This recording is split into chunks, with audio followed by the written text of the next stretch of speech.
How to clear Diablo Immortal cache on Android. Hello everyone, welcome back to another video from Gameplay Classic. If you're playing Diablo Immortal and experiencing lag, loading problems, or other small issues, then clearing the app's cache can sometimes help by removing temporary files without deleting your game data.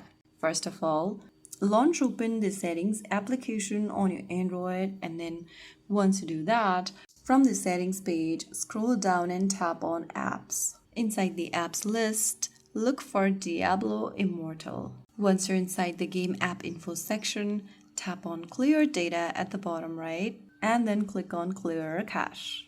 In the pop-up, click OK to confirm, and you'll be able to clear the cache data from Diablo Immortal.